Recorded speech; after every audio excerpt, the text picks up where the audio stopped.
Hey everybody, Sue Richards here. Thank you for joining this episode of HITRUST Secrets, where we talk about all things compliance and privacy and security and just office life in general. I'm here with Donna Knudsen, Jeff McHugh, and Stephen Dufour, and we are open to open dialogue today. So go for it, Donna. You said you had a question or a comment? Oh, not a question. Okay. Just I was trying to think of any of the um, recent challenges my clients have faced to see if I can, generate a topic, but I don't have anything specifically. Well, I had a question, a kind of a follow-up for last week when you went through the evidence review, because I have been struggling this week with high trust reports and trying to Okay. pull high trust framework items, an assessment object out of high trust as like an export that would then be useful to use as like a worksheet. Um, and I know there's a way to do it with offline, although I think depending on your subscription level, you have to actually pay to do an offline assessment. And I keep coming around to I think that's what I want to do, but I'm hesitant to go into that offline assessment functionality because I don't want to then say, oh, this is now an offline assessment and therefore it can't be online because I might be wanting to take that and do some stuff offline in a spreadsheet, but I don't want Hmm. to preclude others who may be in that assessment object from being able to use the front end functionality. And I've never used offline assessment, so I didn't know if anybody has experience with it. I've never used an offline assessment. I didn't Okay. know there was such a thing. What's the benefit? Like, why would somebody use it? Well, it's a way that because you know how right now when you go through, say you have an R2, 250, 300 controls, you have to go through the UI. And so every control by control, you have to go in and set your policy, your procedure, your scoring levels, your comments, and all of that. With an offline assessment, I know you can pull it down as a spreadsheet and you can make all the updates there, and then you re-upload it and it takes all those scores and and applies them into my CSF. So it's a time saver because there's a lot of macros you can do. Sure. There's a lot of copy paste that you can do. I'd love to have that functionality for external inheritance because that gets very tedious having to go control by control into external inheritance, pick external, pick their cloud provider, pick your percentage, save the button, and all of that. So similar to that, I know there's an offline assessment functionality, Okay. but I just don't have any experience using it because, like I said, I just don't want to lock somebody else out of having it on an online experience if I'm taking it offline.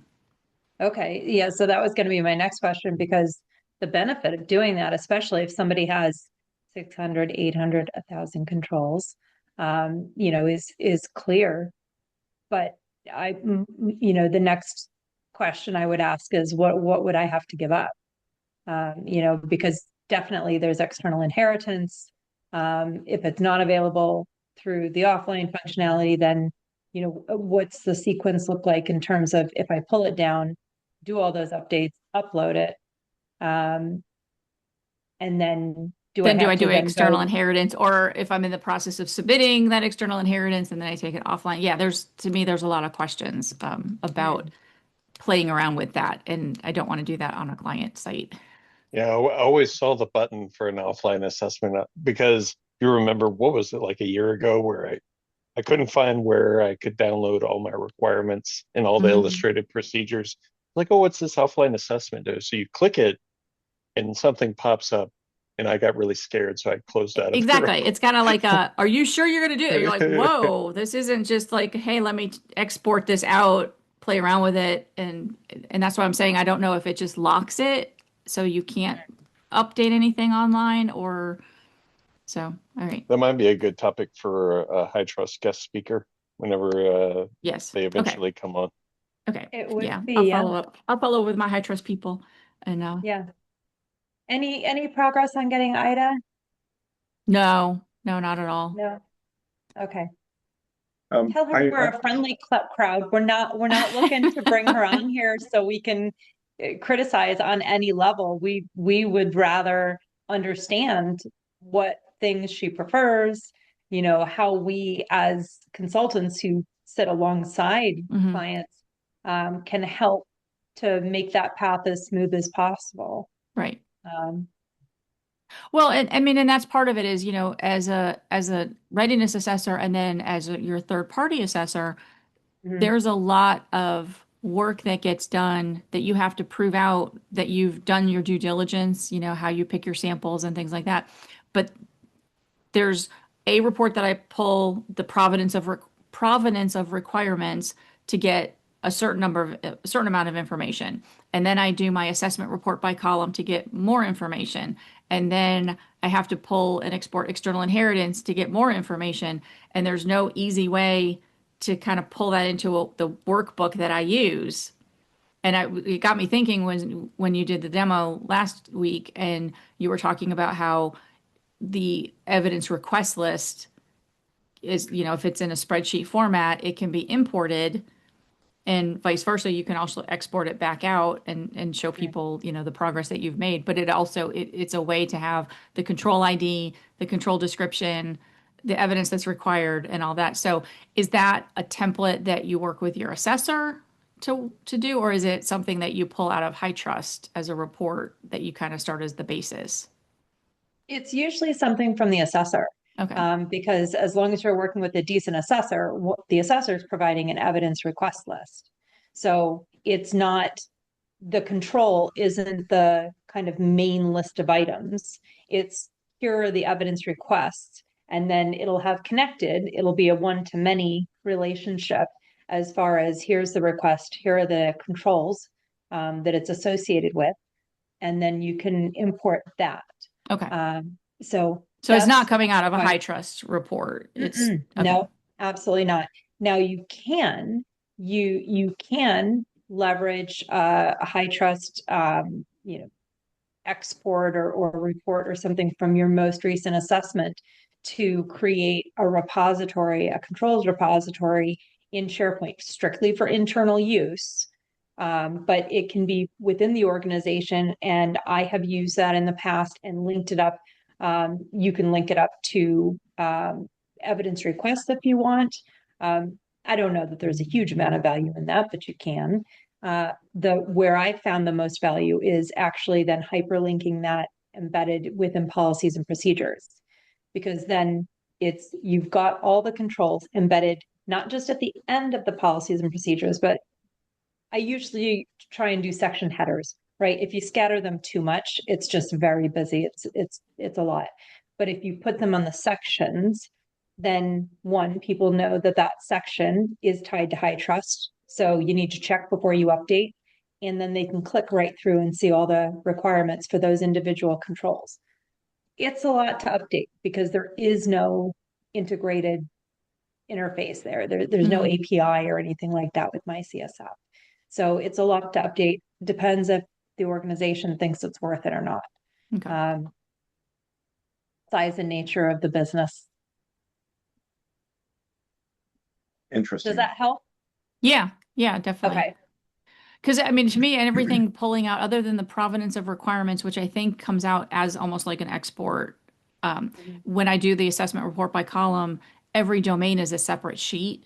So Yeah. any work that I do on one sheet, I have to do the same massaging of the format on 19 or 18 others, as Yeah. opposed to, I, I was like, I just want a list, just give yeah. me every attribute for every control, and then let me be able to pull the columns out that I don't want. And I don't think Yeah. there is that unless potentially that offline They export used or to offline have it. assessment is. Yeah, I feel like they used to have it. I can't find it more Okay. recently.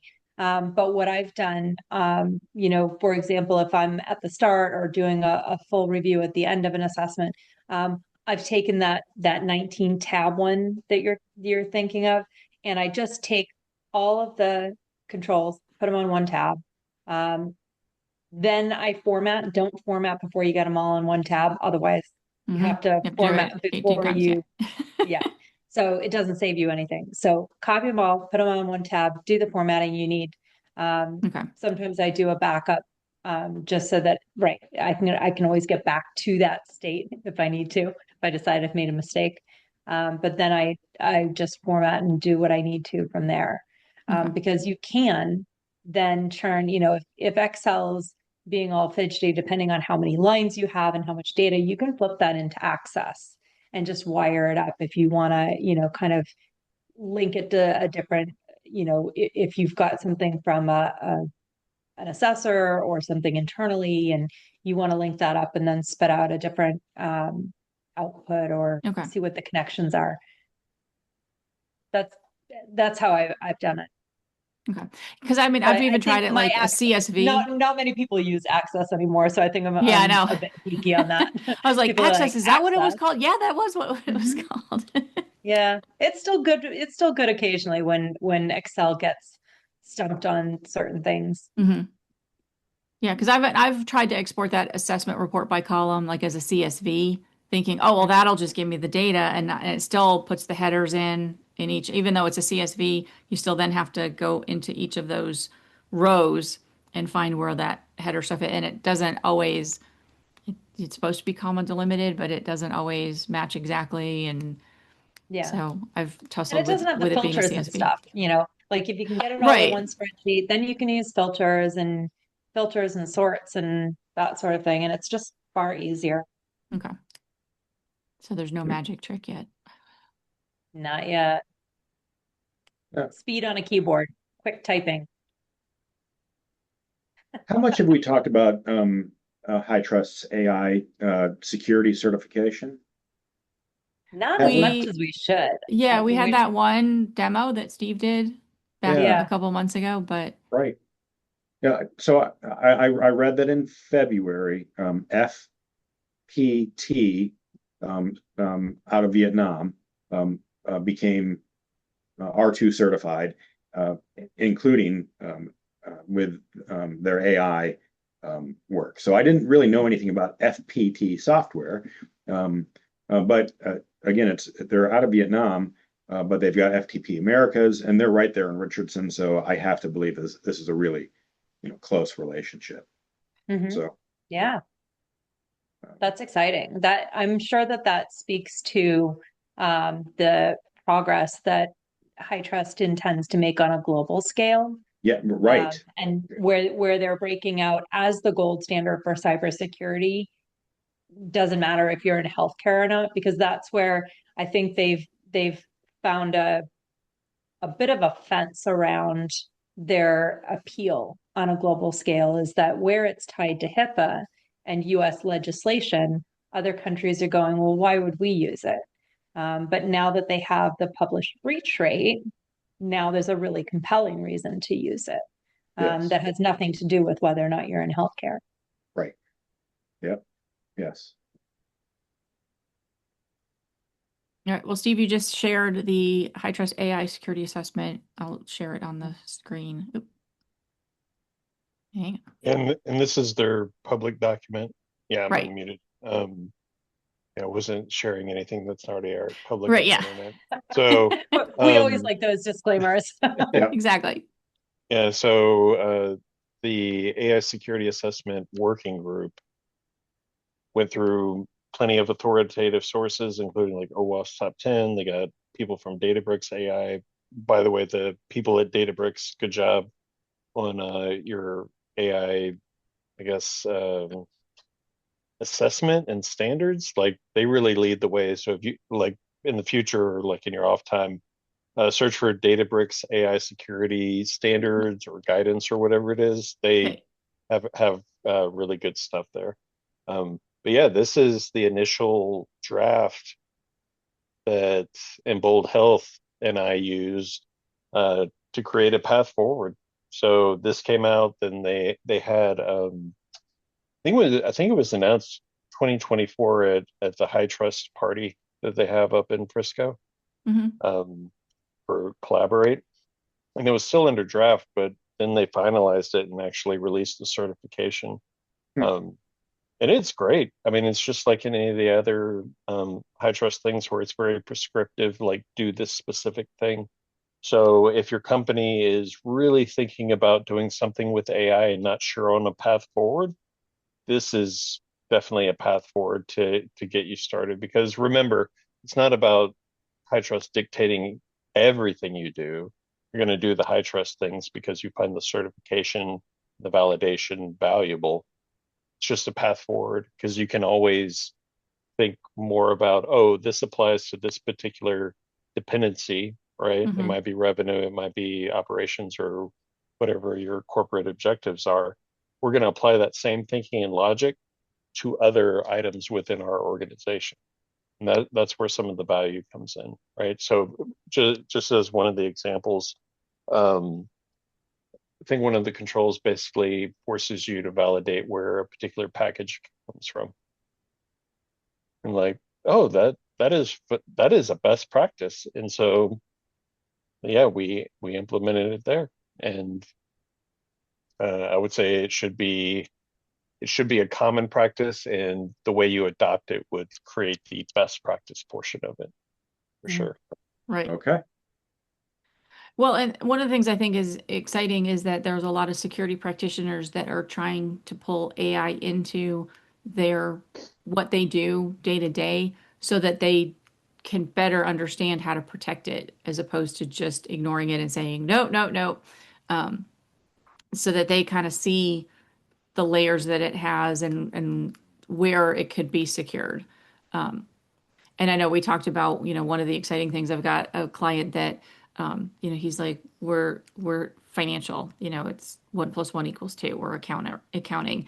And the board and the leadership wants it to be AI. And he's like, there's no need to put AI on 1 + 1 = 2. But the fact that we can use AI for penetration testing or vulnerability scanning and have, tell that story and to be able to say, it's not going to help us do our day-to-day business better, but it's going to help us protect it better or, see patterns of behavior and things like that. It's not, there's nothing we can do to our system that we sell or the product that we sell that's going to have a benefit of AI, but it is how can we utilize AI and tell a story about, how we're doing it and where it's saving us in operational costs. It's a huge opportunity. I was having a conversation with, I think his title is the VP of Implementation and Analytics at some healthcare analytics company. It said um, cla the classical organizational setup of the security department for too long has been the department of no, right? Right. And so AI presents the same problem, but you can't stop it, right? Right. I mean, To right, yeah, it Yeah. accelerates it's shadow everywhere. IT. Yeah. I Yeah. mean, Right, because your third parties, shout out to Ryan Patrick, your third parties are implementing AI on their back end or their front end, so it's everywhere. Whether or mhm, not like you're gonna do block Adobe, like that's your number one exactly. tool for marketing, Yeah. right? So, and graphic design. So it's like embrace the change and consider it an opportunity to create a path forward for your business units as opposed to just blanket saying no. And Yeah. that'll force security organizations and risk management organizations to actually act, right? Like here is the clear path forward. So it's almost like an assessment. Exactly. Hmm. Exactly. All right. Very interesting. Any other topics we want to talk about?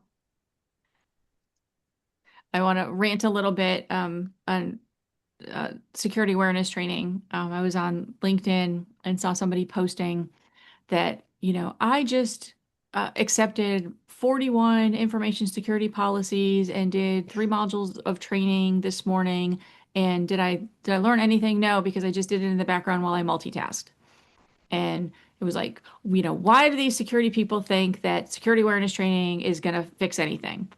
And I was like, okay, you don't just lock down your firewalls once a year, deny all, and expect that people are going to live with that and just go with it and never change your firewall settings. So why do you think that you can just do 1 day of intensive training and then forget it for the rest of the year? I'm like, there's defense in depth. Don't you apply the same philosophy to security awareness? that, If they posted that on LinkedIn though, I mean, Yeah. I feel I'd like be embarrassed. that would be a fireable offense. That would Exactly. be like Yeah, saying thank I you. just left the Thank you. back door open. right. Right. Yeah. Like that, I would I be mean, absolutely on HR about that, going, this just told half a dozen hackers that that person's the low person, the low hanging fruit on the totem pole. Right. right. Well, this was a security professional who was Yeah. doing that, I think, to prove a point. I don't know that he actually did that, but he was trying to say, well, what's stopping anybody from just phoning it in, checking the box because, compliance isn't security. So we're back on that soapbox. Yeah. And I was like, well, not if you do security awareness training once and done, but you Right. don't lock down your firewalls once and done. You maintain them, you review them, you make sure that people understand why they can't open port 83 for everything. Why they can't have RDP as a service. I mean, you educate people continually. You don't just, okay, we locked it down once. Let's, see you next February. It's the same philosophy. And so I put the comment back in and I was like, why would you have that as your security awareness program?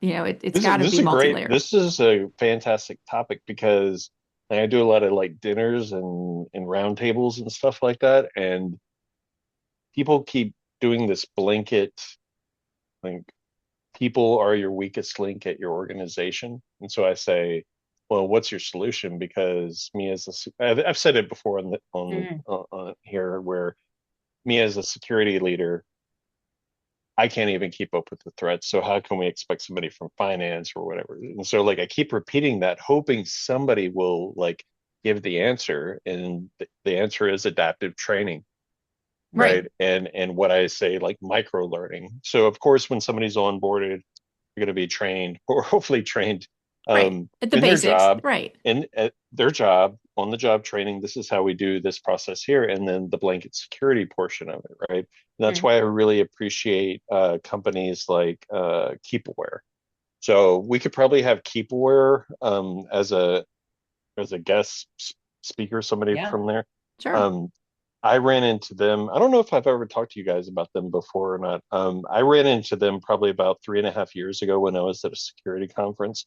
I was looking for one thing and one thing only. I needed um, some kind of tool to help me analyze and manage, or at least inventory browser extensions.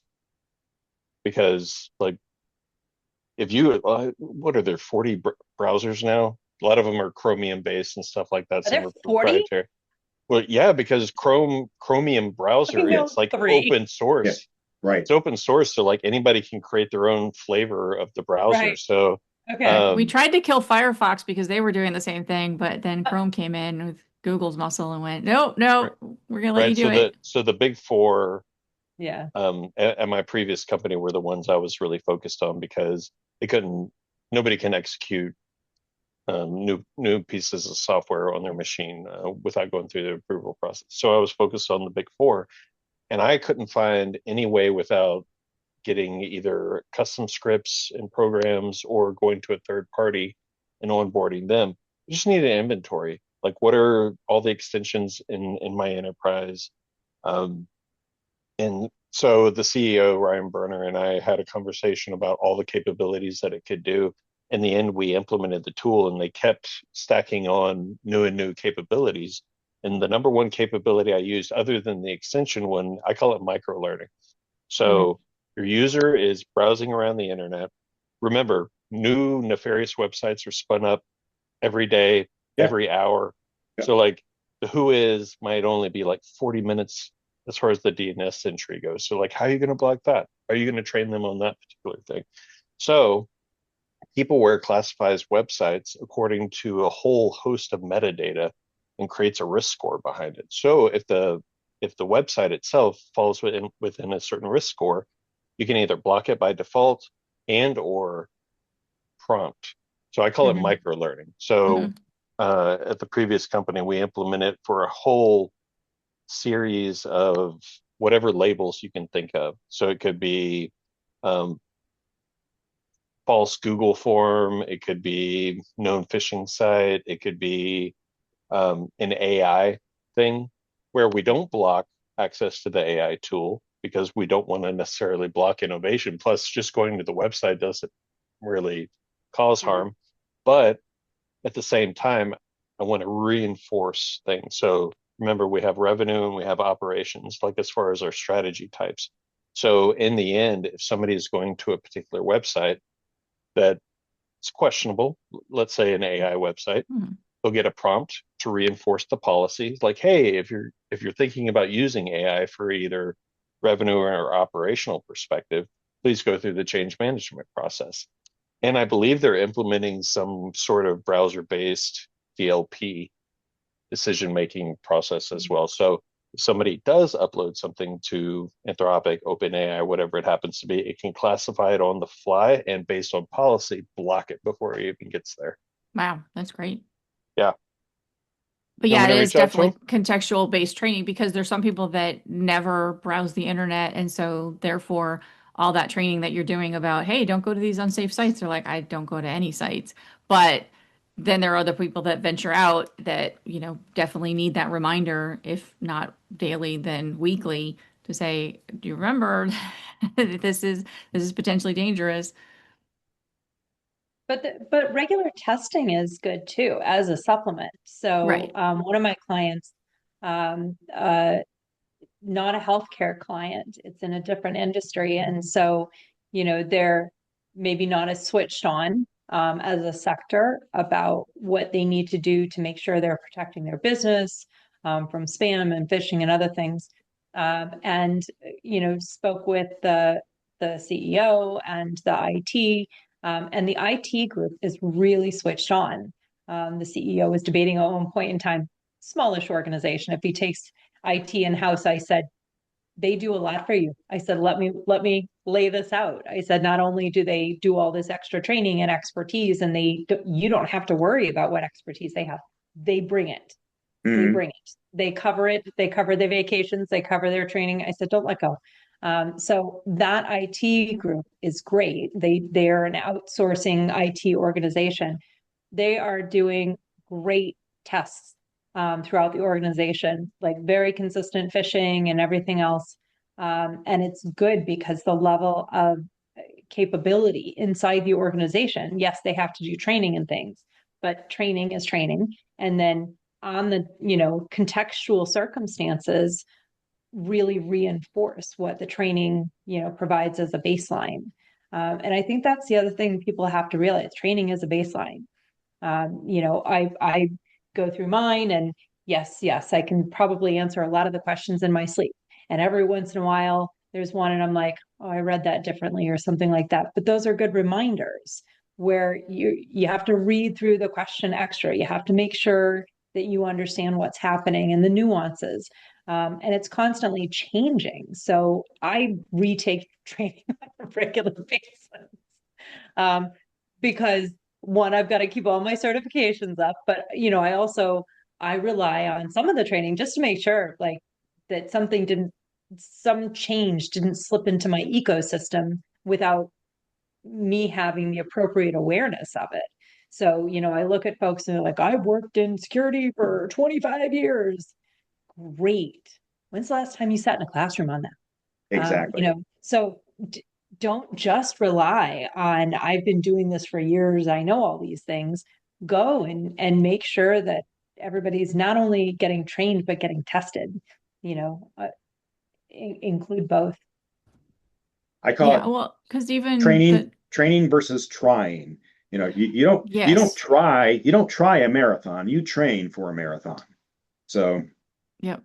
Well, and even the demo that you gave last week, that was training, but then in order to implement that, you need to go, okay, well, let me go create a SharePoint site. Let me see what these templates do. Let me ask those questions. Let me kick the tires. Same with security awareness training. You can get all those answers right, but then you're faced with, okay, I've got this email. Is this real? Is this a test? And you've got to have the culture in place to be able to say it's okay to ask questions and it's okay to make mistakes. I used to tell people, I was like, it's okay to I hate them calling it failing a phishing test. It's okay to click the link because then you use that as an opportunity to learn. It's like exercising, you weight train you make it harder and harder for yourself, because if you made it so easy, you'd just walk through the motions and you wouldn't do any. Right. But wouldn't you wouldn't beat yourself up if you increased a weight and then you couldn't go through the number of reps that you had been going through before. You'd go, oh, I still got work to do.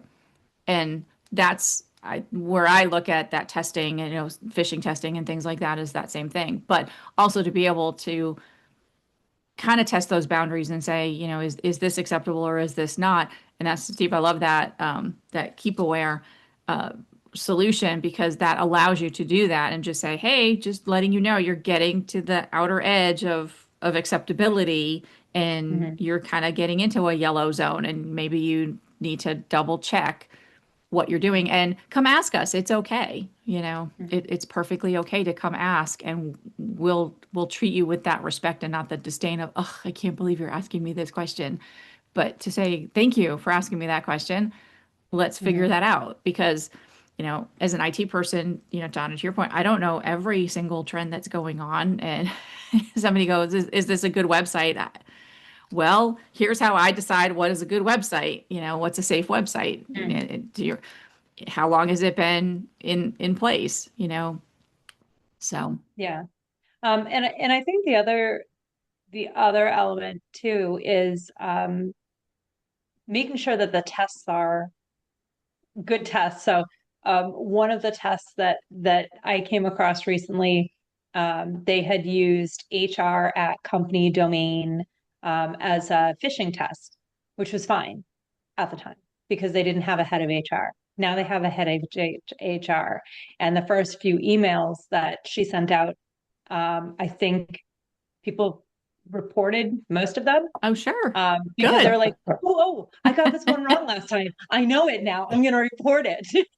Yep. Poor woman came in and had loads of her emails reported. And I told my team, like, you guys got to stop doing that. First of all, because at least one of the phishing tests arrived after she arrived. I'm like, you guys have to stop doing that. She deserves to be able to send out emails or get a different platform for her. So, they do have to validate that their tests are correct, and that they're not testing on where it's so legitimate that it's legitimate. It's so legitimate looking that it is actually legitimate. Those are emails that are sent out, and finding other routes. But one of the other, that's where people can brainstorm about how do we deal with something that could look like a scam or a phishing test, and avoid it through a different channel. And I suggested that, give HR a Teams channel where they can publish things, because very rarely do they send out anything that is only for that one person in an email. But if it's a link that can be clicked and you go to your thing, usually it's kind of an environmental, it's a federated access. So the link will pick up your credentials once you click that link. So I said, give them a Teams channel, just say, here's all the benefits information, here's all the announcements and everything else, because that's where people get suspicious. Exactly. And I remind people, if you're going to have assessors come in, auditors, financial, security, whatever, all sorts of different kinds of auditors, tell people. Right. We had a bunch of people report. I want to say it was Ernst & Young, had started sending emails out to random people to collect evidence. And I was like, well, I don't know this person from anyone. So That's right. I'm not giving them anything. Right. It didn't work out well. So then they had to go back around and go, we know that this is Ernst & Young and this is who you should be, because even if we know Ernst & Young is in the house, how do I know it's a legitimate team member? I don't. Exactly. So there has to be more coordination internally on those things. I got a little sidetracked there. I have a question for you guys. Because I could just get a guest speaker every week, but then we wouldn't talk about HITRUST anymore. Would you guys want to do once a month startup spotlight, where we invite somebody small startup or even big firm, somebody to come in and speak about what they do? Because I really enjoy solutions. Doesn't necessarily have to be this $100,000 a year thing. It can be as simple as hey, this plugin will help you do this. Yeah, or something absolutely. like that, right? Yeah, it could Absolutely. be like a cybersecurity startup. Is that the kind of thing you're talking about? Yeah, Okay, yeah, because that'd that's be what cool. Ryan from Keep Aware. I just messaged Okay, him and he was like, "Yeah, just send over my contact information and we'll get something sounds scheduled." good. Excellent. Susan, do you want me to capture that or do you have that already captured on your end? Yeah, Or do you you've want? got it right at keepaware.co, right? Mhm. Yep. Yeah, I'll grab that. My next Okay. question is, now that AI is basically embedded in the bad guys like workflows, I saw more and more often perfect emails come through, like Mhm. beautifully Yeah, formatted. yeah, Nobody can tell what yeah. it is.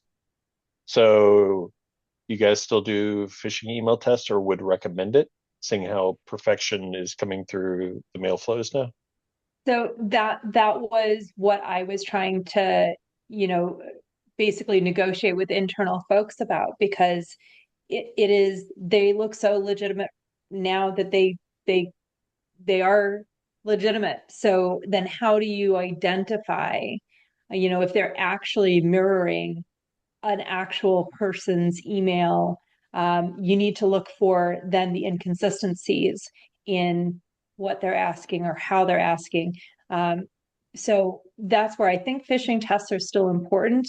But there needs to be more guidance where the guidance before was around misspellings or hidden links and that sort of thing. Um, Now it has moved on where it needs to be contextually this person who I interact with on a regular basis is asking me for something unusual or the wording is weird. Right. And Or I it's a need company to, initiative that I've not heard about before, and now they're yeah, asking me they need my feedback on this beta test. And yes, because I actually had that, there was a phishing test that came through that somebody had said, how would I have ever known that this was, you know, not legitimate? Because it came through on this, and, especially with safe links that Microsoft now has, it all you see is the safe links when you hover over, so you don't get to see what the actual URL is. And I mhm, said, but how often would HR have sent something out on a random Tuesday that mhm, said, here's this product you've never heard of, and we want to have you guys test it before we send it to our clients. mhm. And why would that come from HR? And so Right. again, it's recognizing those patterns. And if you really would do that as as a company, rethink that and say, maybe 2 or 3 months in advance, we're going to go, hey, we're starting this new project. We've got this new Mhm. initiative going on. We'll be back in touch with you when we're Yeah. closer to testing and get your feedback. And so that way it would be much more natural that somebody would say, oh, okay, this must be legitimate because it was on the company intranet site or the team site a month Mhm. ago. I had a chance to ask questions. Somebody talked about it in a town hall or a weekly status meeting. My boss Yep. talked about it and said, this is coming. You know, Performance reviews, you usually talk about them well in advance before you actually start that performance Yeah. review, especially coming from HR. I mean, Mhm. there's some teams that you're like, yeah, they might just out of the blue send something to you. Uh, but typically your HR or your people team are people focused and are very up on getting that communication out to you well in advance of you taking some action. Yeah. Well, and that's where they can start using, HR in particular can start using different methods, right? Maybe stop with the email distribution. Maybe take a different approach. If you're sharing links or need to redirect people, it can be, hey, here's a screen capture. Go to the main company intranet. This menu, you'll see it. Here, I've given you a little snippet. You can do a snip video, a 10-20 second snip video now.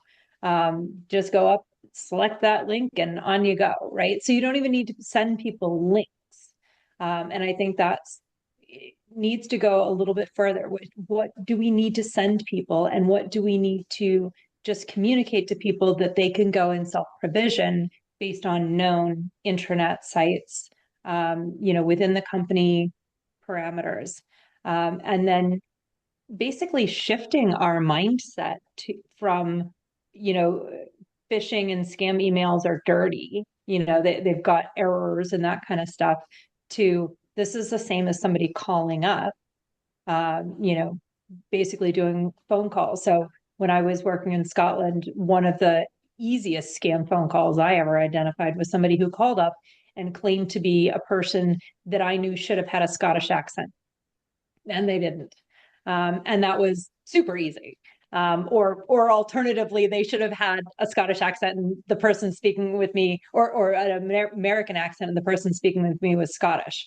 And I was like, right. So you clearly know that this, headquarters are in Scotland, but you don't know that those executives, including the one you're trying to pretend to be, is American.